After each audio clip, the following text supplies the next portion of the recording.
No será posible avanzar hacia una sociedad más justa sin un ordenamiento sociojurídico y socioeconómico que garantice el acceso a un empleo con un salario digno y con derechos sociales y protecciones básicas, una amplia cobertura de la negociación colectiva, una redistribución más justa entre el capital y trabajo de la riqueza socialmente producida y que haga posible experiencias de trabajo donde los individuos en su dignidad, reconocidos en su valor y aporte a la organización y a la vida social, puedan expresar su voz y participar de las definiciones en el trabajo, sean valorados en el despliegue de su esfuerzo, creatividad e inteligencia práctica, y participen de formas colectivas de cooperación y de organización.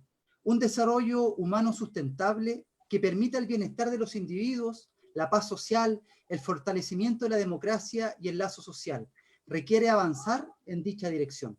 Este camino, lejos de ser pensado como un freno al crecimiento económico, debe entenderse como un impulso radical a nuevas formas de desarrollo inclusivas, legitimadas, sustentables y acordes al contexto y a los desafíos del siglo XXI.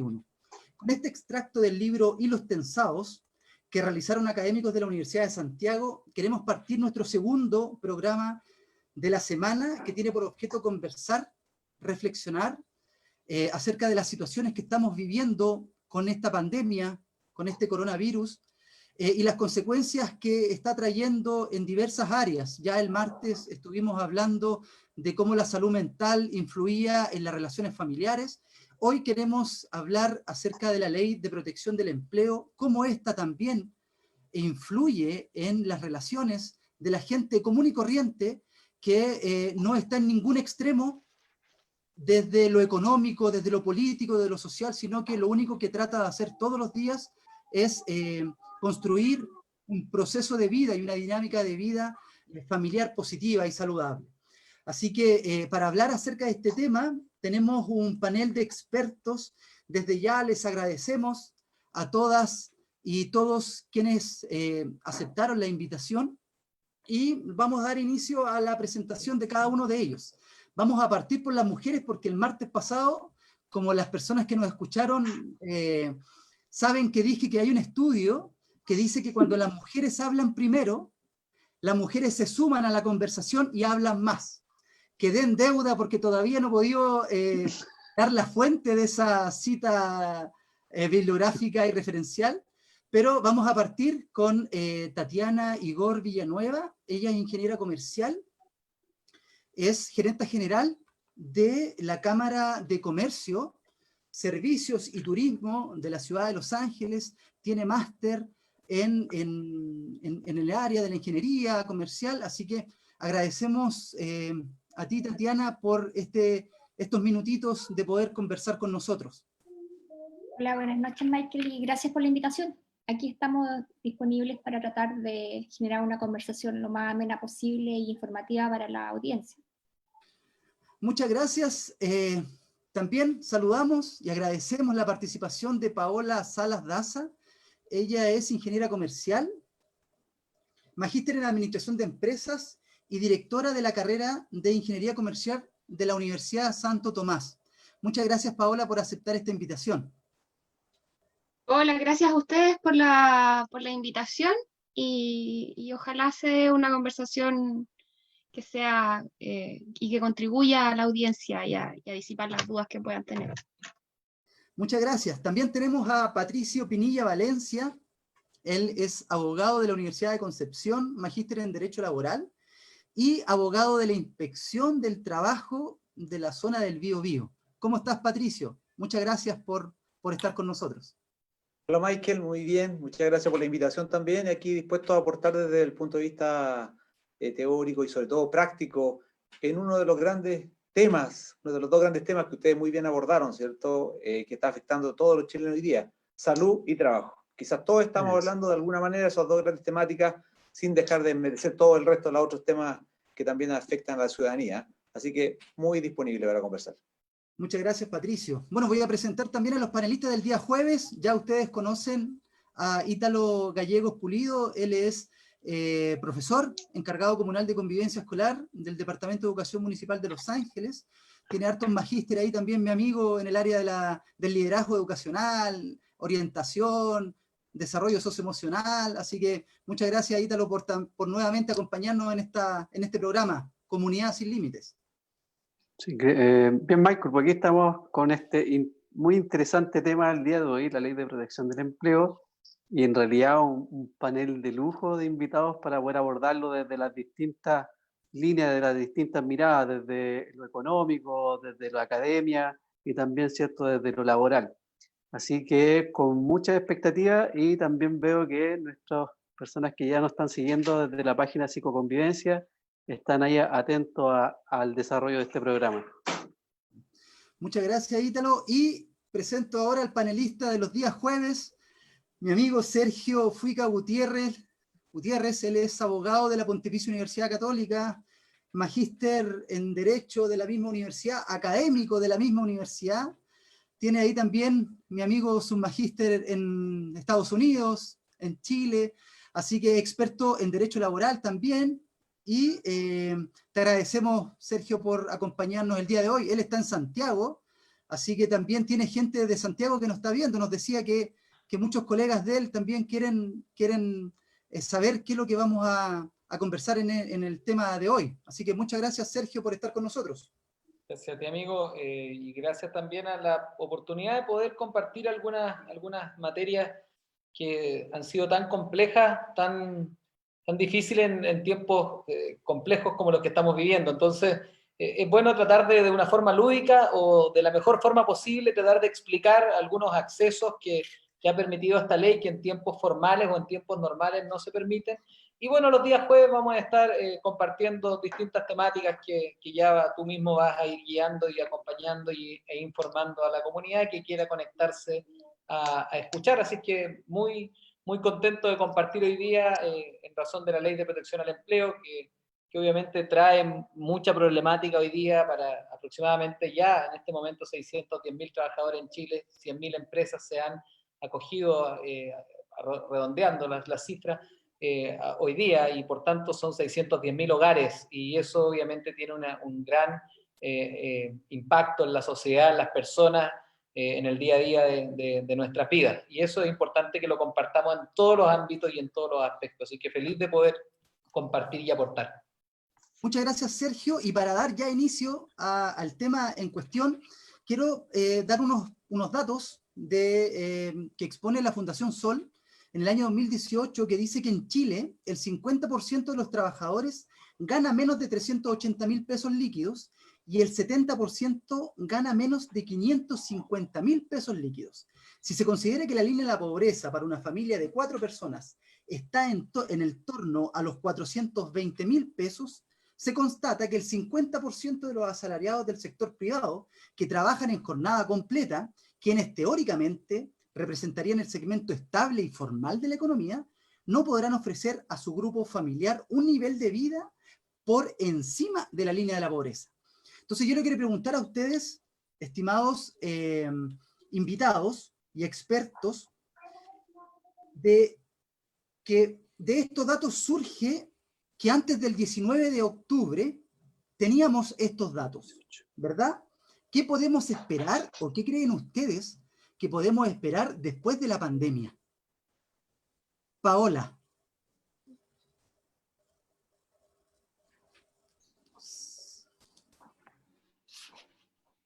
Sí, tiene que activar el micrófono. Ahí sí. Estaba silenciada, perdón. Los datos no son muy favorables, las proyecciones son bastante negativas. Ya en el trimestre febrero-abril el desempleo llegó al 9%, dicen que es mucho más de lo que puede manifestar el INE. Hay estudios internacionales que dicen que ya estaríamos llegando al 20%, que son bastante pesimistas, de JP Morgan. Entonces, y esto es algo que va a proyectarse a largo plazo, por lo tanto van a tener que haber medidas de mediano plazo, diría yo, van a tener que haber medidas que impulsen el empleo una vez que la pandemia termine, porque no hay otra manera, digamos, hay que volver a restablecer, ¿cierto?, las fuentes laborales, salió un estudio del Banco Central también que dice que de las empresas que están con contratos suspendidos, que se acogieron a esta ley de, ¿cómo se llama?, de protección al empleo, cerca del 47% no va a retomar la relación laboral. O sea, son empresas que van a despedir a sus trabajadores. O sea, estamos un poco estirando el chicle en buen chileno de una situación de despidos que si bien no se ha dado todavía porque las empresas están acogidas a esta ley, se va a dar en el futuro y se proyecta un 2020 y 2021 bastante complejo. La vuelta a números normales vendría siendo recién en el 2022. Desde la Cámara de Comercio, Tatiana, ¿cómo ven ustedes estos datos? Si ya estábamos complicados antes y lo conversábamos en la interna, que ustedes representan mucho las pymes, si las pymes en primera instancia el golpe fue fuerte, vino esta segunda ola que me imagino los remató. Entonces, ¿cómo lo ven ustedes desde las pymes, desde el rol que juegan en la sociedad? Efectivamente, nosotros hemos estado fuertemente afectados en el último tiempo, primero por la crisis social y ahora por la crisis sanitaria, y en ese sentido es importante que la comunidad sepa que nosotros representamos más del 60% del empleo a nivel país. Y aparte de esos indicadores, incluso hay estudios que hablan de un poco más, de que llegan hasta el 80%. Pero lo más tremendo de esta situación es que estas pymes son las que se han visto mayormente afectadas en esta pandemia, porque muchas de estas empresas, aparte, no solamente tienen trabajadores, sino que los dueños de las empresas son sus propios trabajadores, son como autoempleados dentro de este proceso, por lo tanto, el proceso de duelo y de cierre de empresa va a ser mucho más tremendo. Estas pymes también, la mayoría, su capacidad de endeudamiento es muy baja, porque aparte de estar algunas bancarizadas, hay un porcentaje muy alto que no está bancarizada y muchas de ellas funcionan con el endeudamiento personal. Por lo tanto, eso es aún más grave porque afecta también al sistema de vida de las familias que son de los dueños de estas empresas. Efectivamente, nosotros creemos que la situación para el 2021 va a ser compleja, aún más si no tenemos la seguridad de que el país pueda funcionar de manera segura, porque sabemos que esta crisis sanitaria va a generar también una crisis social a futuro y que también va a complicar el funcionamiento de las empresas, y por lo tanto estamos muy preocupados por las muchas empresas que lamentablemente no van a poder seguir funcionando. Patricio, desde la inspección, desde tu rol más social también y de protección de los trabajadores, ¿cómo lo ven ustedes? Bueno, no lo vemos bien tampoco. También dentro de las muchas cifras, bien sabemos que tenemos alrededor de, no sé, 300.000 personas, cartas de despidos que se han desarrollado solamente en el mes de abril, bajaron un poquito en mayo. No, subieron fue en marzo, pues subieron en marzo, subieron en abril, subió mayo. En mayo justamente bajaron un poquito a 140.000 cartas de despido, entonces y había cierta alegría, pero ya llevamos un correlato de unos 400.000 trabajadores que han perdido su trabajo, sin contar los 600.000 que están con suspensión del empleo, ¿cierto? Ya estamos hablando de más de 1 millón de personas directamente afectadas de una u otra manera con esta crisis social, y además con el agravante de que, claro, siempre hay despidos, siempre hubo despidos, marzo, de repente, pero la expectativa de poder relocalizarse los trabajadores, y uno lo observa en las caras de los trabajadores, era 2 o 3 meses aguanto y después busco otro trabajo, digamos, esa era la idea. Hoy día esa expectativa tampoco se observa, y también es legítimo pensar que a lo mejor va a costar mucho más a esos trabajadores volver a encontrar un trabajo. Entonces la sensación de un poquito de desesperanza y de frustración, por supuesto, que es mayor. Y termino con esto. Bueno, bien decía por ahí Tatiana, en el sentido de que ¿a dónde vamos a volver después de la crisis sanitaria, ¿cierto? ¿Vamos a volver a la normalidad, entre comillas, o vamos a volver a otra crisis social peor todavía de la que estamos viviendo? Porque las cifras que tú dabas explican el 18 de octubre. Pero si esto se ha acrecentado, si esto no se ha abordado de buena manera, protegiendo al trabajador, protegiendo la fuente de empleo, ayuda social, microempresario, apoyo a las pymes, etcétera, podemos volver a una crisis social mucho más grave, más fuerte que la que ya vivimos, con esa doble experiencia, no solamente con un sentido político ideológico de buscar la dignidad, sino que ya sufriendo en carne propia lo que es las consecuencias de ser más pobres, de ser más vulnerables de lo que éramos antes. Muchas gracias, Patricio. Y ahí, bueno, de alguna otra forma podemos observar de que para que esto no se siga dando y no se siga agudizando es que nace la Ley de Protección del Empleo. Entonces, Sergio, nos gustaría que de alguna otra forma nos explicaras y que introdujeras más o menos el tema. ¿De qué trata esta ley? ¿Cuál fue la idea? ¿Qué pasó? Bien, Michael. Mira, todos los que nos están escuchando, justamente la Ley de Protección al Empleo tenía un solo origen. Y para tratar de que lo expliquemos de la mejor forma, el contrato de trabajo es una convención entre dos partes, trabajador y empleador, donde el empleador se obliga a entregar el trabajo convenido y pagar el precio, y el trabajador se obliga a prestar los servicios.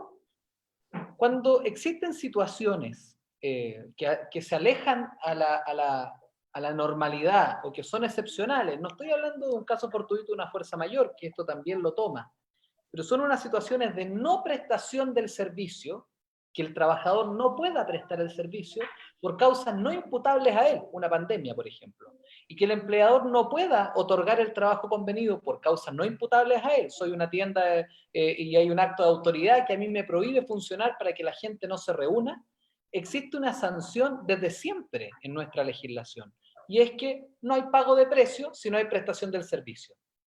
Ese era el origen base de una situación que se vislumbró por lo que estaba pasando en China y en Europa, que llegó antes el coronavirus y la pandemia.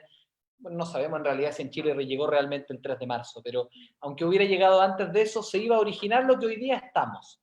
Y ante eso, lo que crea esta ley, que podemos estar o no de acuerdo con el nombre de la Ley de Protección al Empleo, lo que busca es un acceso a las prestaciones de la AFC. Porque la única forma de acceder a las prestaciones de la AFC de un trabajador, y bien Patricio lo va a poder comentar en algún momento, es con una carta de despido y un finiquito.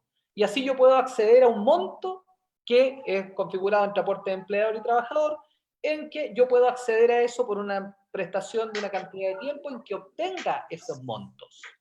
El origen de esta ley fue decir, si las empresas no venden, no tienen liquidez para poder pagar. Y si no tienen liquidez para poder pagar, no van a poder pagar ni cotizaciones, ni remuneraciones, ni arriendos, ni luz, ni agua, y no va a poder existir esa amable prestación de siempre de poder acceder a lo que estamos acostumbrados. Y si no hacemos ley, lo que van a hacer los empresarios es no dar el trabajo convenido, y el trabajador no va a poder ir a trabajar y no va a haber un peso. 0 peso. Por ley, desde siempre.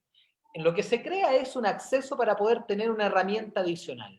Otros países que tienen PIB distintos, que tienen una realidad distinta, una economía distinta y una política también distinta, crearon otras cosas. Algunos dijeron, yo lo voy a entregar a toda la ciudadanía un 75% de su remuneración, qué bueno que lo puedan hacer. Australia, Dinamarca, distintos países que pudieron entregar un subsidio estatal por 6 meses, por 9 meses, por 3 meses.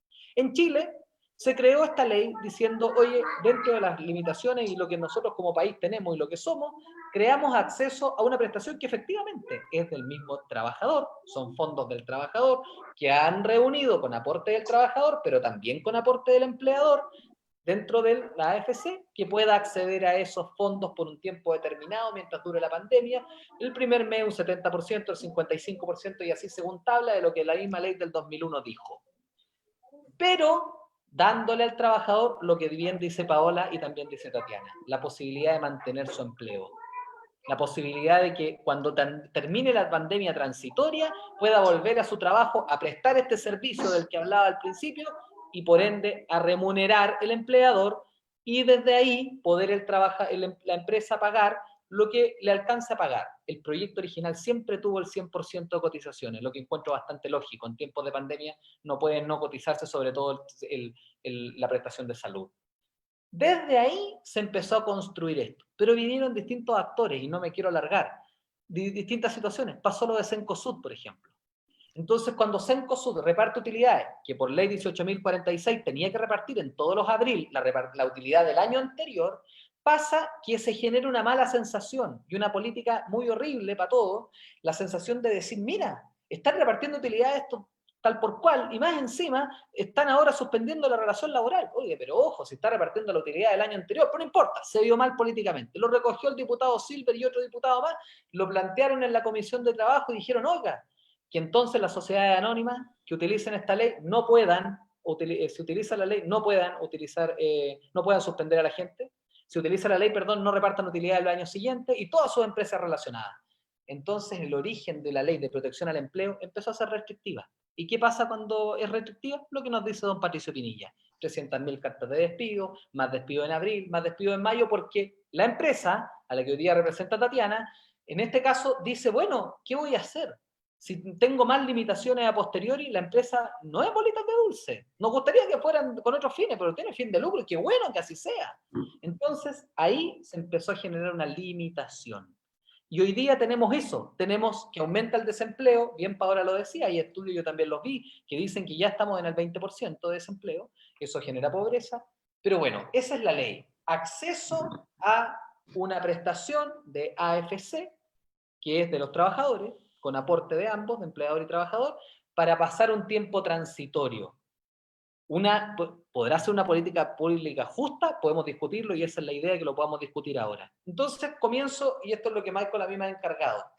Vamos a partir del mismo orden que lo hicimos con Paola, desde la dimensión de la carrera de Ingeniería Comercial y también desde tu dimensión, Paola. ¿Cómo logras ver este acceso, esta posibilidad que tanto empresas como trabajadores tienen para poder acceder al sustento, en este caso de las familias, a través de esta ley de protección al empleo? Tengo esto. Está abierto. Sí, está abierto. A ver, desde mi punto de vista, yo, como bien dices tú, son los fondos de los trabajadores. Y el día la ministra del Trabajo dijo que no eran de los trabajadores. No sé si la leyeron por ahí. Que dijo que lo ahorraban los trabajadores, pero que no eran de los trabajadores, y ahí generó una confusión y una polémica, una nueva polémica al respecto. Creo que si bien el hecho de mantener la relación laboral y no aumentar el desempleo y darle cierta certeza en épocas de incertidumbre a los trabajadores, es una buena herramienta, pero yo sí creo que de repente el Estado pudo haber aportado a ese fondo de cesantía, digamos, y no hacer que los trabajadores se gastaran básicamente todo el ahorro, porque no es tanto el ahorro que tienen. El ahorro promedio que tiene un trabajador son 400.000 pesos y poco más, digamos. Eso por un lado, la gran mayoría. Hay otros que tienen mucho más fondos, pero son los menos. Eso por un lado, y por otro lado la población que deja fuera esta ley, el trabajador que tiene contrato laboral en Chile no es la gran mayoría de los trabajadores, digamos. Debe ser cerca del 50% de la fuerza laboral, el resto son informales, boleta de honorario, o autoempleados, digamos, microempresarios. El tener un contrato laboral formal es casi un privilegio, digamos, que no es de gran parte de la población. Entonces, esta ley no llega a gran parte de los trabajadores, y creo que el tema de que la pandemia se haya extendido tanto también, que yo creo que ni el propio gobierno en sus expectativas siempre nos habló, ¿cierto?, de que esto era un episodio, de que teníamos que pensar en cómo salíamos de esto en posterior, digamos, básicamente de salir de la crisis, eso es básicamente lo que hacen los economistas o los que hemos estudiado economía. Sabemos, digamos, la crisis pasa y de ahí para arriba, digamos, pero nunca las crisis son tan largas. Se han estudiado por años y años, pero no sé, por terremotos del terremoto, y de ahí al día siguiente ya empezaste a levantar cosas, digamos. Hoy día no es así, hoy día hay una total incertidumbre sobre la duración de esto y relacionado a las políticas sanitarias que no han sido muy efectivas, todos lo sabemos, digamos, Santiago lleva más de un mes en cuarentena, digamos, y no resuelve, digamos, hoy día dieron como un 14% de baja en los casos nuevos, pero tampoco es tan alto, entonces tampoco se ve un horizonte que uno diga ya, agosto esta cuestión pasa y tiramos para arriba, que es como lo que uno busca, digamos, tener como que esto termine y empezar con las políticas de recuperación. Y eso tampoco es factible. Entonces, ese componente de incertidumbre que ha sido tan sostenido, yo creo que le agrega un factor importante a esto. Pero en resumen, sobre la ley puntualmente, creo que debió haber habido un componente, porque la ley creo que dice que cuando se acaben los fondos de los trabajadores, si esto persiste, va a aumentar los fondos con aportes del Estado, ¿cierto? Tal vez Claro, debió haber hay, sido como paralelo.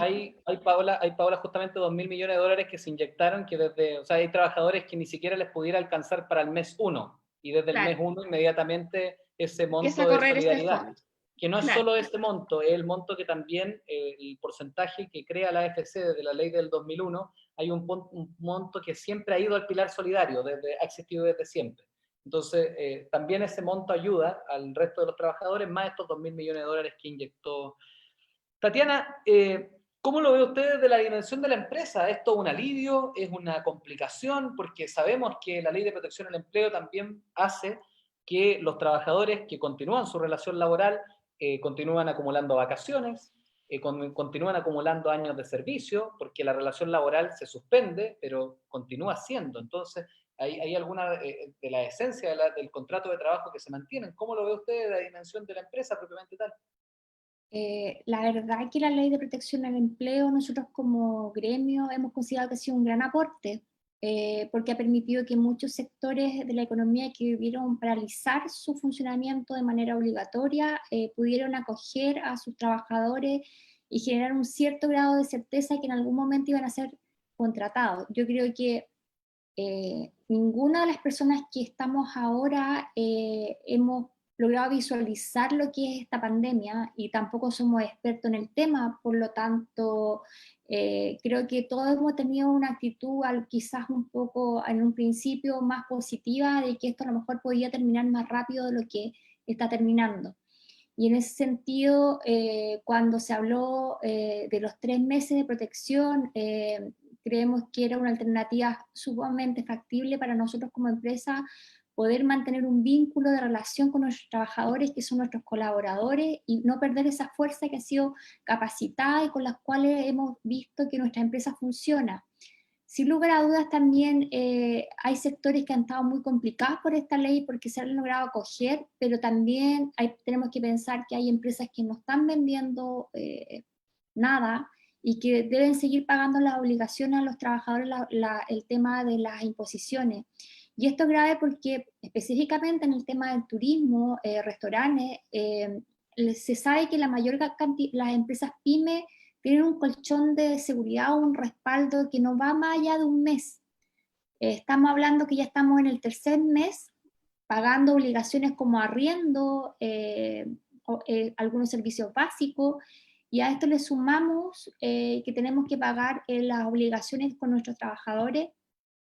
Por lo tanto, ya las empresas que no han podido recibir apoyo con el tema de los créditos FOGAPE o con los apoyos de los instrumentos de Corfo y de Cercotec que recién se están viendo la adjudicación, estamos en problemas graves porque no vamos a poder cubrir el tema con nuestros trabajadores, y probablemente se habla que en el tema turismo esto va a ser por lo menos por unos 7 o 9 meses más. lo que implica que esta ley de protección al empleo no vamos a poder mantener los contratos con estos trabajadores y lamentablemente se habla que más del 50% de los trabajadores van a caer en esta situación de despidos formales.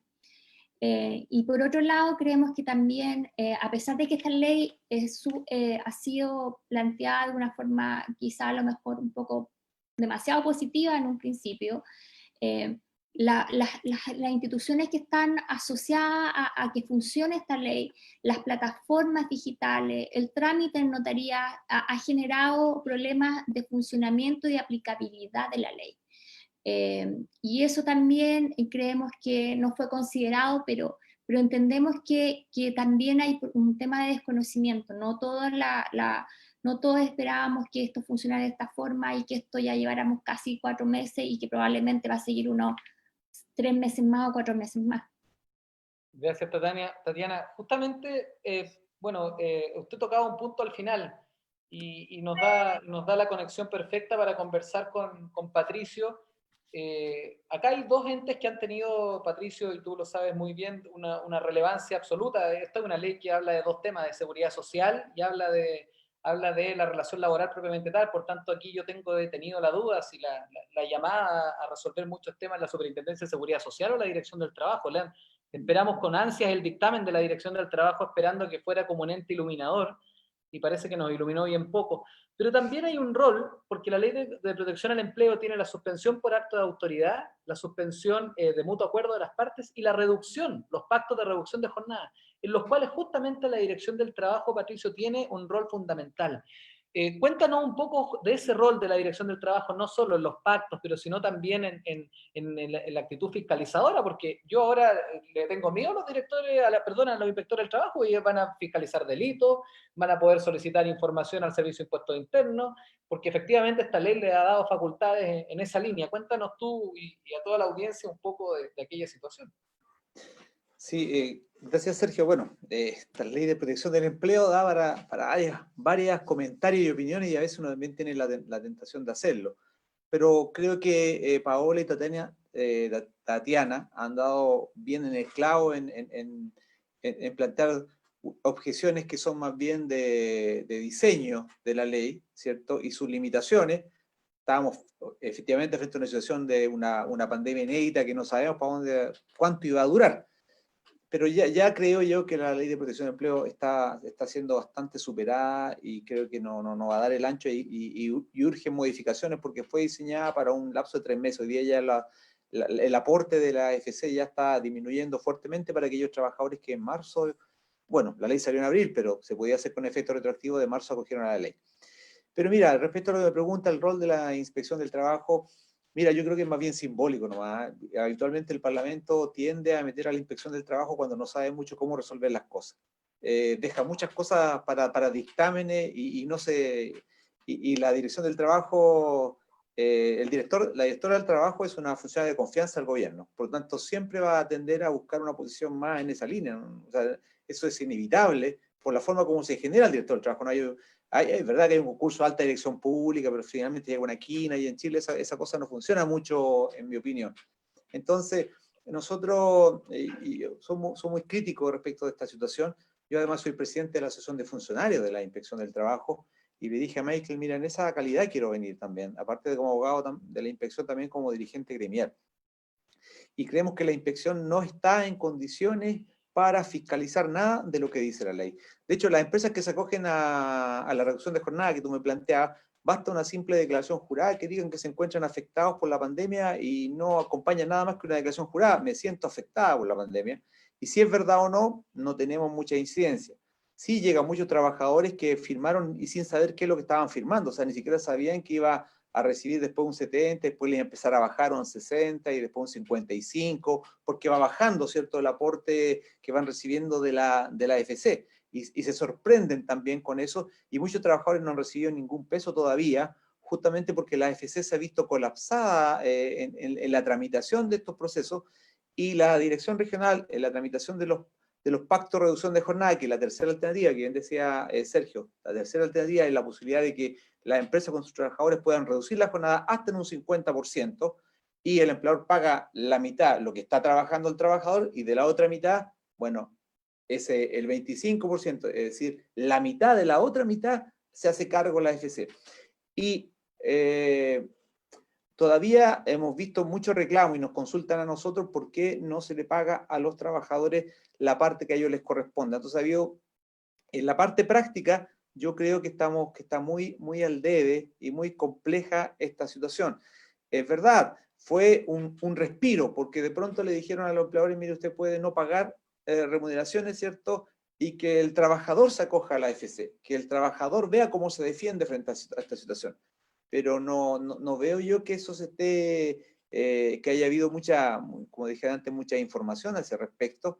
Y creo, y hay fiscalizar, bueno, para ir derechamente es muy complejo para los fiscalizadores en contexto de pandemia también poder fiscalizar esta situación. Está, como dije, la edición de trabajo no tiene los elementos, la herramienta, la ley, claro, le entrega facultades casi como policiales, que no está dentro del ADN de la inspección del trabajo, porque hay penas también y sanciones fuertes en caso de que no se cumplan los supuestos que establece esa normativa. Así que bueno, mira, creo que la conversación, me imagino para allá iremos, tiene que ir a ver qué es lo que hacemos ahora, porque yo también no estoy muy tranquilo. Al contrario, estamos muy preocupados de lo que ha sido la aplicación de esta ley y de la forma que viene ahora en esta pandemia que ya se está extendiendo por mucho más de lo que se pensó originalmente, como bien decía Paola. Llevamos 30 minutos de nuestro segundo programa de Comunidad Sin Límites hablando acerca de la Ley de Protección del Empleo. Tenemos hartos saludos para ustedes también. Roberto Mellado Mendoza nos manda saludos a todos los participantes, Magdalena Doris, Macarena Béjar, Felipe Ollarse, y también van en la línea de lo que decía Patricio al final. O sea, ¿qué vamos a hacer ahora? ¿Qué pasa con todo lo que nos han dicho? ¿Qué va a pasar después de que volvamos a la normalidad? Entonces, Ítalo nos va a llevar más o menos a esa área. Ítalo, sácale el... Ya, ahí sí. Bien. Bueno, lo he escuchado con mucha atención y claramente, ¿cierto? Todo va a lo que ya nos decía Patricio de, bueno, ¿cómo buscamos soluciones ahora? Pero quería hacer el siguiente alcance. Bueno, esta ley, ¿cierto? Como ya Sergio la explicó, el 1 de abril, ¿cierto? Se tenían muchas expectativas en función y de alguna manera, ¿cierto? Fue un respiro principalmente para la pequeña y mediana empresa en relación a la situación laboral que se estaba generando producto de la pandemia. Pero ¿cierto? Se promulga la ley y se generan un buen uso de la ley, pero también ciertos abusos, ¿ya? Que si bien, ¿cierto? En materia legal estaban acorde a la ley, pero que claramente eran cuestionables desde el punto de vista ético principalmente en función de la situación que se estaba viviendo como país, una pandemia, ¿cierto? Donde había muchos de nuestros compatriotas que iban a sufrir más porque conocemos las desigualdades que existen. Por lo tanto, 2 meses después, 1 de junio, se promulga una ley corta que viene, o que todos creíamos, ¿cierto?, que venía a corregir ciertos aspectos de la ley promulgada hace 2 meses anteriores, y bueno, ahora en la conversación hemos visto que han habido cosas buenas, pero también hay cosas que, como nos decía Patricio, no va a ser posible poder implementar, sobre todo este proceso de fiscalización. El último balance de la Superintendencia de Pensiones, que salió ahora el 21 de junio, nos entrega unos datos que para mí son interesantes. Bueno, habla, ¿cierto?, que 150.130 empresas que se acogieron a esta ley son del comercio y es el rubro que más se ha utilizado, ¿ya? Se han acogido a esto. Pero habla de una tendencia y esta tendencia dice que el 76% aproximadamente de las empresas que se acogieron son microempresas, ¿cierto?, con 10 trabajadores, que las componen 10 trabajadores o menos. Bien. Luego la pequeña empresa, que tiene de 11 a 49 trabajadores, un 18%, y un 1,2 las grandes empresas. Pero sin embargo, ciertos números nosotros los miramos desde un punto de vista del trabajador, es decir, cuántos trabajadores se han acogido a la ley, los números cambian. Porque el 30% el 30,5% son trabajadores de grandes empresas. Bueno, se entiende, ¿cierto? Porque las grandes empresas pueden ser menos las empresas de esta figura que se acogen a la ley, pero tienen mayor cantidad de trabajadores. Misma cantidad, 27,1 microempresas, 26,4 pequeña empresa, y la mediana empresa es la que tiene el porcentaje de menos trabajadores acogidos, que es un 15,9. Bien, esto un poco ¿por qué me parece interesante? Porque si bien cierto, la ley tiene un nombre muy bonito, yo comparto, es atractivo el nombre, Ley de Protección del Empleo, pero uno siempre espera, ¿cierto?, de que obviamente esta protección del empleo sea en función de aquellos que más lo necesitan protegerse, ¿ya?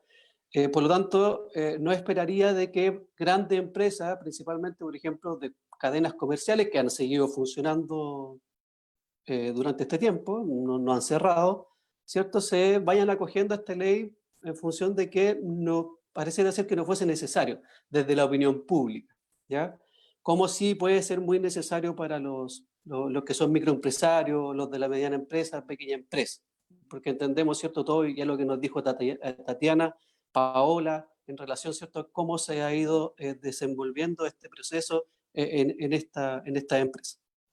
Bueno, ahora se le agrega un ingrediente más porque está toda esta discusión, de repente desde la opinión pública es como una discusión un poco absurda, porque un día nos llaman a la unidad desde el Ejecutivo y desde el Legislativo, y después al otro día aparece, ¿cierto?, este proyecto de ley del postnatal de emergencia, que avanzado en el Poder Legislativo, y desde el Ejecutivo no lo vetan, no lo bloquean, pero lo ponen en un punto ciego, ¿cierto?, presentando un proyecto de ley que va en la misma línea y que en relación a los para padres, madres y cuidadores de...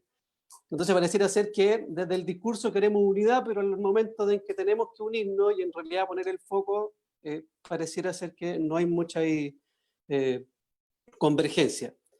Por lo tanto, que también va a tener una implicación en todo lo que ya se viene viendo con el tema de esta ley de protección del empleo. Entonces, con todos estos condimentos, la pregunta, ¿cierto?, es la que ya ustedes visualizan. ¿Cómo ustedes vislumbran? ¿Cómo podemos mejorar esto? Porque sí, fue un respiro, pero esta situación se ha ido complicando y se va a ir complicando con los meses porque está la incertidumbre, porque no sabemos qué es lo que va a pasar, porque está la necesidad de reactivar la economía, queremos proteger los empleos, queremos proteger a los que están más desprotegidos, más carenciados. Pero ¿cómo lo podemos hacer? ¿Qué es lo que visualizan ustedes desde la experiencia en tu contacto con las empresas, Tatiana, desde el mundo académico, Paola? ¿Cómo se visualiza en función de lo que a lo mejor se ha estudiado y se ha visto en otros países que están en un proceso avanzado en esta pandemia y que a lo mejor tienen las mismas características que nosotros? Y obviamente, Patricio, desde tu experiencia y este contacto de la realidad con el trabajador, que en un principio Chuta dijo que bueno esta ley porque me va a proteger, pero desde la desinformación se fue dando cuenta que en realidad todos los meses la platita que fue llegando va bajando, va bajando, va bajando, y lo más probable es que llegue un momento en que ya esa platita no va a llegar. Entonces, desde su perspectiva, ¿cómo ustedes proyectan, ven de que esto podría tomar un nuevo rumbo o un mejor rumbo, o se podría mejorar la situación que se está viviendo? ¿Vamos en el mismo orden ¿no? Sí, Paola, por favor, sí. A ver, yo creo que en estas situaciones de crisis se mide qué tan preparados estamos para enfrentar las crisis. Entonces, una solución hoy día es bien difícil de plantear, digamos, porque lo que nos ha demostrado es, como decía Tatiana, las empresas que son las primeras en caer son las microempresas y las pequeñas empresas que tienen un respaldo o un colchón financiero que es muy bajo o incluso inexistente a veces, con bajo acceso a créditos, con poca o nula capacidad de ahorro, con poco acceso también a fondos estatales de mejora, etc. Y es básicamente lo mismo que pasa con las familias también. Las familias tampoco, la mayoría de las familias, con los datos que daba Michael al principio, no tiene capacidad de ahorro, Son familias que si trabajan por contratos mensuales viven el mes, y si no, si tienen otros contratos o trabajos diarios, viven al día. Por lo tanto, la liquidez es parte fundamental, digamos, de la preparación que tenemos que tener, y no esta forma de vida que hemos llevado, ¿cierto?, durante los últimos, no sé, 20, 30 años de hacer como que estamos bien, pero que estamos bien en base al crédito.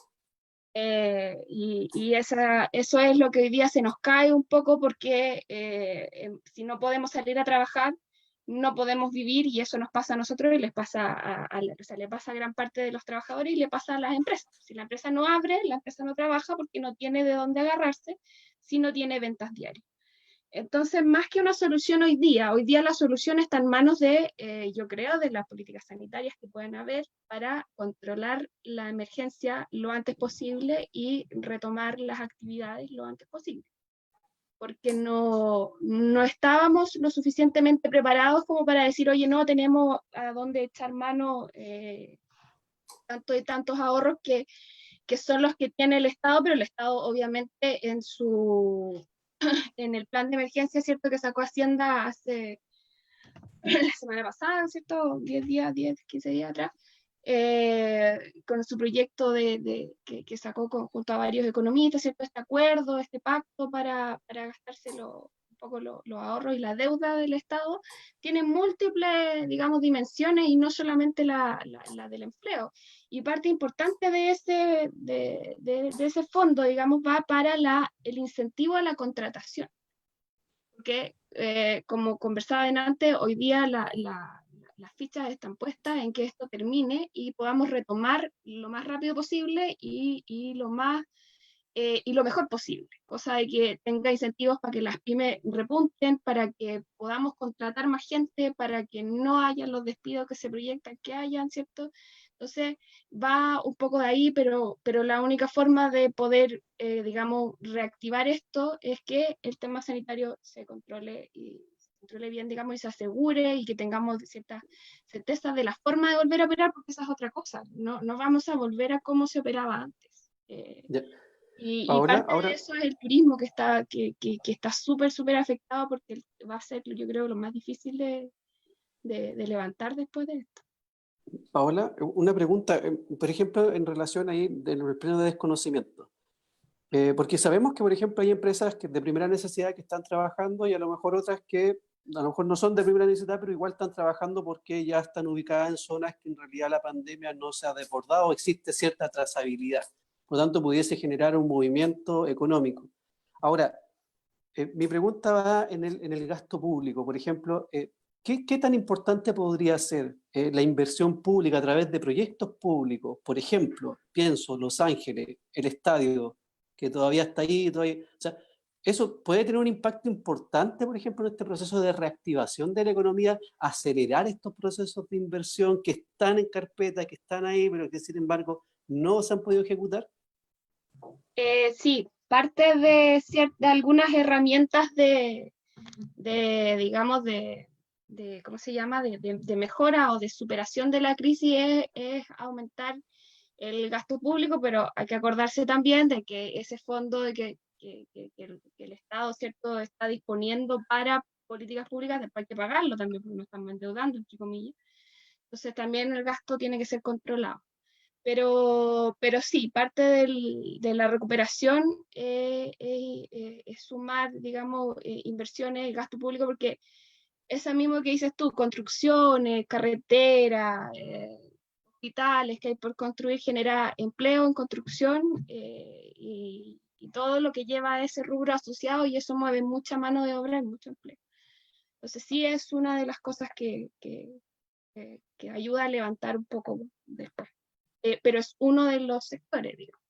Claro. Pero claro, el tema de comercio y servicios, como bien decías tú, que son de los más afectados, y poquito más abajo viene el turismo, es el más duro, digamos, porque también es el que no tiene tanto respaldo.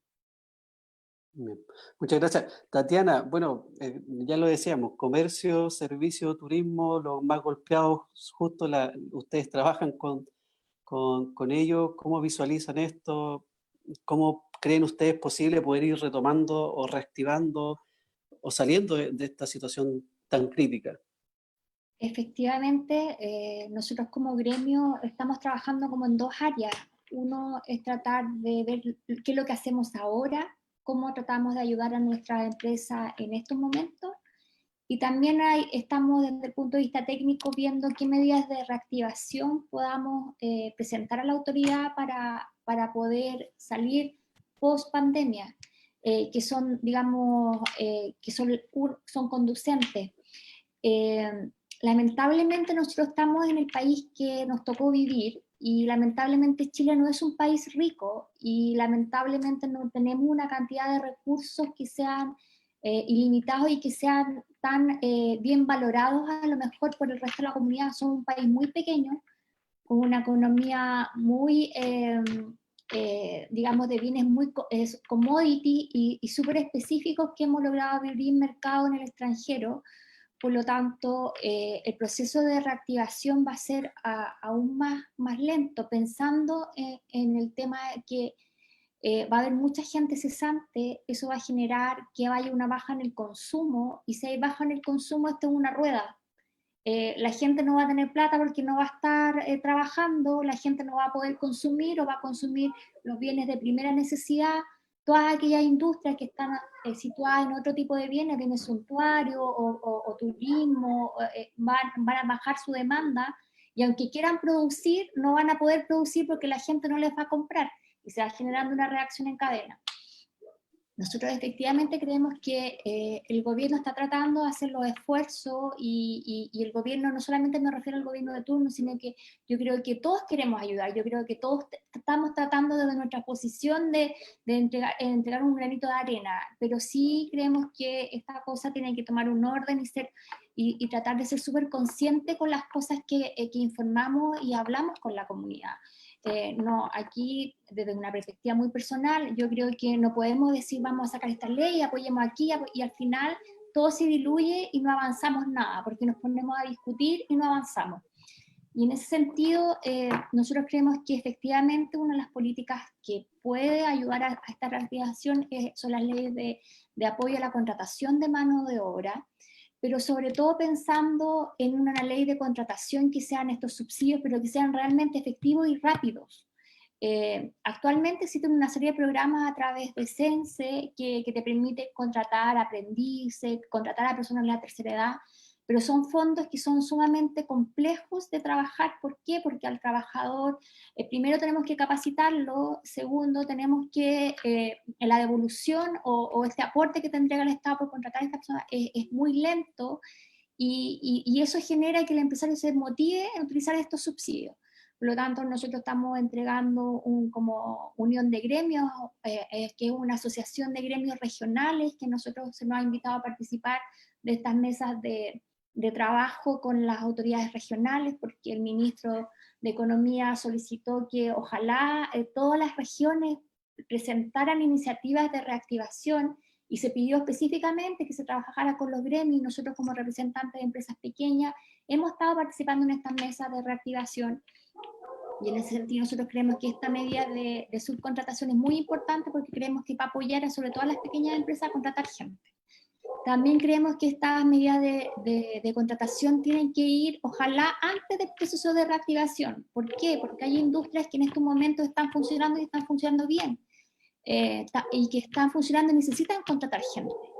Pero si uno piensa fríamente, ¿quién va a querer contratar gente en este momento si tú no sabes lo que viene más adelante?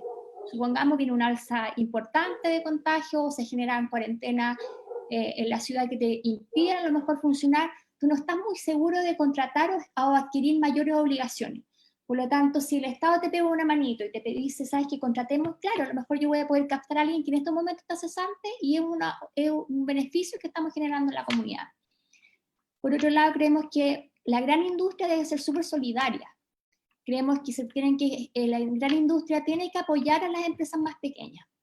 y en este momento hay sectores económicos que están funcionando relativamente con normalidad, a lo mejor no en el mismo nivel que funcionaban antes, pero sí están funcionando. Y creemos que tienen que ser solidarios con la pequeña empresa en función de generar encadenamientos productivos. Hay ejemplos que se están funcionando en distintas partes del país, en los cuales se generan encadenamientos productivos, en que, por ejemplo, la persona que está produciendo, por ejemplo, lechuga, le puede vender a las grandes cadenas hoteleras, y eso va generando dinamismo económico en las pequeñas comunidades, y eso después se va extrapolando al país. Creemos que tenemos que llegar a un acuerdo con la gran empresa, y que la gran empresa trabaje con las pequeñas empresas para poder generar el crecimiento de las economías locales. Creemos que en estos momentos los fondos también del gobierno asociados a la innovación tienen que pasar a una segunda etapa. ¿A qué me refiero con esto?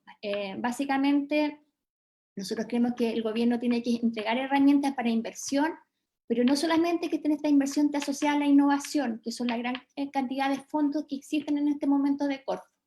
Creemos que estos fondos tienen que ir asociados a generar mayor valor agregado, pero no necesariamente asociados a la innovación. ¿Por qué? Porque las pequeñas empresas y las medianas empresas que necesitan en este momento apoyo en generar tecnologización, en generar nuevas formas de producir, no necesariamente esas nuevas formas de producir están asociadas al concepto de innovación con el cual actualmente se está trabajando en los organismos públicos. Y yo creo que con estas medidas, me imagino que muchas otras medidas, podemos generar una reactivación. Y específicamente en el tema del turismo, nosotros nos sumamos a las medidas que se están haciendo en otros países, y creemos que el tema del IVA es muy importante. Creemos que la suspensión del pago de IVA de manera, digamos, prorrateada, no del 100%, creemos que es muy importante que se pueda generar para aumentar la demanda interna. Nosotros creemos que los principios del turismo debe funcionar con generar que los propios chilenos recorramos nuestro país. Y en ese sentido, probablemente el sector turismo, si se le baja el tema del IVA, va a bajar en un 19% los valores de precio de consumo al común de los mortales, y eso nos permitiría que pudiéramos competir de mejor forma. Tienen que haber y también algunos tipos de subsidios a la demanda asociados, no sé, pues a los programas de tercera edad, asímiles la tercera edad, porque obviamente una población de riesgo que todavía tiene que estar cuidada, pero se pueden generar programas de gira de estudio u otro tipo de subsidios que puedan ayudar a que aumente la demanda. Pero sin lugar a dudas, nosotros creemos que el foco de esta reactivación tiene que estar dado en la colaboración. Nosotros aquí en Los Ángeles tenemos que tratar de consumir en el negocio de la esquina, apoyemos el negocio de barro, apoyemos las ferreterías locales, apoyemos a todas las, digamos, las industrias que están ubicadas en nuestra ciudad, y para eso también creo que el tema de comercio electrónico es vital para el comercio local. Y nosotros como Cámara también estamos trabajando al respecto, estamos lanzando a partir de la otra semana un programa de capacitación de tecnologización y comercio digital. Vamos a empezar vamos a lanzar también una plataforma para difundir todo lo que son las empresas locales, no solamente en Los Ángeles, sino que de la provincia, y estamos trabajando en tratar de subir el máximo de empresas de aquí a fin de año a lo que son los sites regionales y sites nacional, para que puedan vender a través de Marketplace o sus propias páginas web. Muy bien. Excelente. Bueno, agradecerte por toda esta lluvia, digamos, análisis que ustedes han hecho desde la Cámara de Comercio aquí en Los Ángeles. Tiene una visión bien local, pero también, ¿cierto?, no se pierden en función de lo macro, como lo que estamos viendo como país. Para poder pasar a Patricio, bueno, Patricio, ya conversábamos, ¿cierto?, de esta situación del desempleo, esta ley, ¿cierto?, de protección del empleo que se presentó como un respiro, pero se fue complicando la situación. Los números no son auspiciosos, ya nos decía Paola, ¿cierto?, que se espera de que el 50% de las empresas que se acogieron a esta ley de empleo, lo más probable es que finiquiten la relación, o sea, corten la relación laboral y obviamente esto va a aumentar el desempleo. ¿Cómo visualizas tú la situación? Y también preguntarte en relación a esta ley del postnatal de emergencia, ¿cómo lo visualizas también? Oye, bueno, mira, lo primero es decir que respecto a la ley de protección del empleo, va a tener que venir algo más, ¿ah? Va a tener que venir una ley de protección del empleo 2.0 con modificaciones que uno trata de visualizar, pero estamos en plena crisis sanitaria, entonces también cuesta un poquito ponerse en el escenario posterior, porque yo escuchaba a Tatiana con mucho entusiasmo hacer muchas normas de reactivación, muchas me parecen muy razonables, pero tampoco sabemos si vamos a poder aplicarlas 2, 3, 4 meses más, porque hoy día el foco está justamente en la salud y en, bueno, en satisfacer las necesidades básicas de nuestra población. Entonces, respecto a la ley de protección del empleo, claro, yo pienso que tiene que venir mucho más focalizada de lo que fue. Más focalizada quizás con aquellos empleos que fueron cerrados por acto de autoridad, más focalizados también por el tamaño de las empresas, micro, pequeña empresas, y no tan amplia como salió originalmente, entendiendo que no son todas, no están en iguales condiciones, ni tenían la misma espalda, ni la posibilidad de acceder a crédito, y dejar, ¿cierto?, que el Estado realmente cumpla su función de ponerse detrás de quienes más lo requieren, más lo necesitan. En este caso, me hace mucho sentido la situación de las micro y pequeñas empresas y los trabajadores que laboran ahí. También yo creo que hay que apuntar a este ingreso familiar de emergencia, va a haber que derivarlo también hacia los trabajadores porque, insisto, el seguro de cesantía ya está terminando, le podemos inyectar más recursos, tenemos que hacer una serie de modificaciones, a lo mejor si queremos extenderla para una cantidad razonable, porque si estamos hablando de que vamos a mantener a los trabajadores 3 meses con el 30% de su remuneración, ¿cierto? Y vamos a seguir prorrogando las suspensiones, yo creo que eso no es razonable ni desde el punto de vista jurídico, laboral, ni social tampoco. Yo también pienso en otras iniciativas legales muy interesantes que a mí se me ocurre a veces que por razones más bien ideológicas no se consideran, por ejemplo, el retiro parcial del 10% de los ahorros previsionales que tenemos también los chilenos.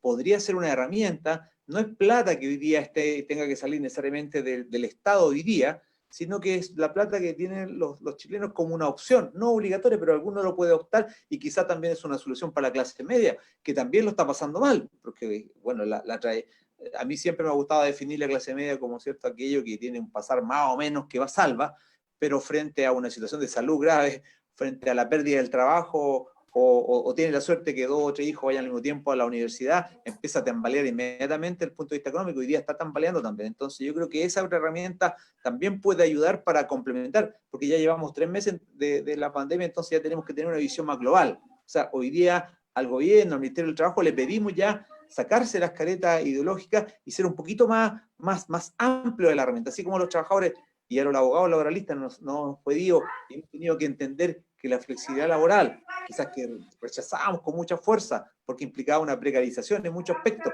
hoy día tiene que ser asumida, ¿cierto? Porque estamos frente a una situación compleja y difícil, inédita si se quiere. También le pedimos ahora al resto de los actores que salgan de esa estructura tan rígida y se abran a otras opciones novedosas, distintas, para enfrentar hoy día el problema que ni siquiera ha llegado a su punto más crítico, sino que va para allá. Eso respecto de lo que es la ley de protección del empleo, de lo que uno puede visualizar. Bueno, hay gente que tiene que estar trabajando en esta área y pensando en lo que se viene. Y respecto al último punto, muy breve, cierto que me hacía alusión y por ahí veo que hay muchas preguntas, el tema también del famoso postnatal de emergencia, ¿cierto?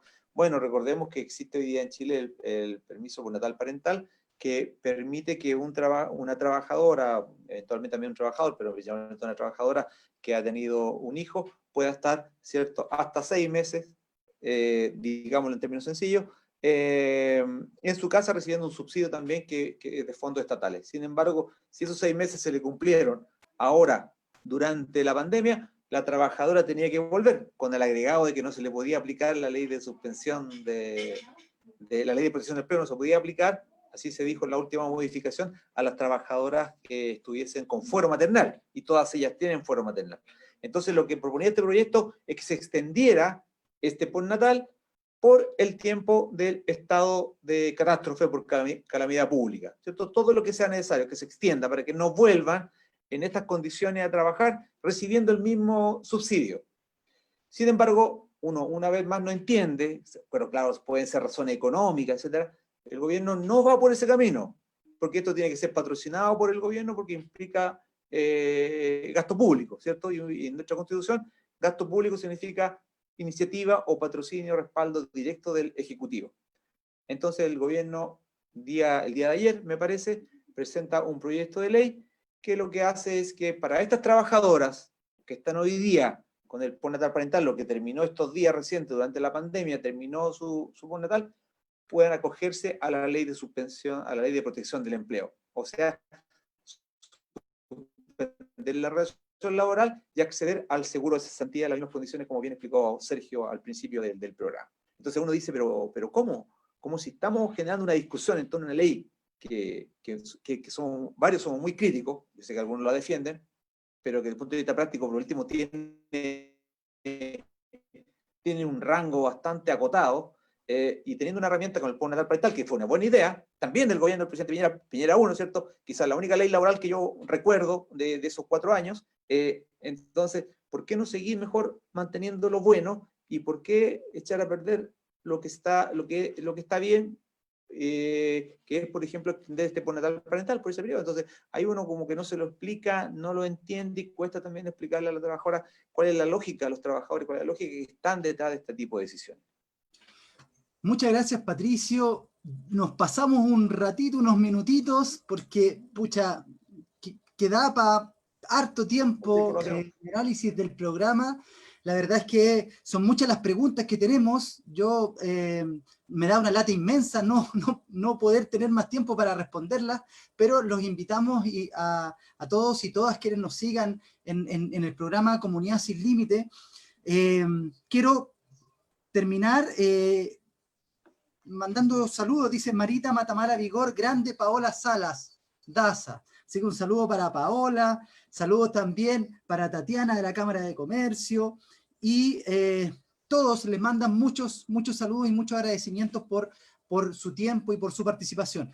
Ahora, dicen por aquí, Sergio, con el tema del postnatal de emergencia o este proyecto, ¿qué pasa con las trabajadoras municipales? ¿El sector público igual se puede acoger a ello? Así cortito, pero para responder. Muy breve. Yo aprovechando también de terminar, invitar a que continúen viendo los martes y los jueves este programa, que es una instancia para poder conversar. Solo decir que, claro, si el proyecto de ley, que todavía yo no lo he leído, esto fue ayer, solo escuché el anuncio del presidente Piñera, pero yo no he leído el proyecto materialmente, pero sí, para poder entrar con alguna opinión, verifiqué alguna prensa o alguna situación. Claro, justamente como bien dice Patricio, hay que modificar la última ley, la ley corta, que se llamó así, porque prohibió a las trabajadoras con fuero del 201 del Código del Trabajo, esto es, a las trabajadoras con fuero maternal, acceder a la ley de protección al empleo, ahora haber que darle acceso. Ahora, solo decir algo, Patricio dijo en sus palabras algo muy cierto, y con esto me hago cargo de la pregunta, Michael. Dijo el postnatal con cargo al Estado.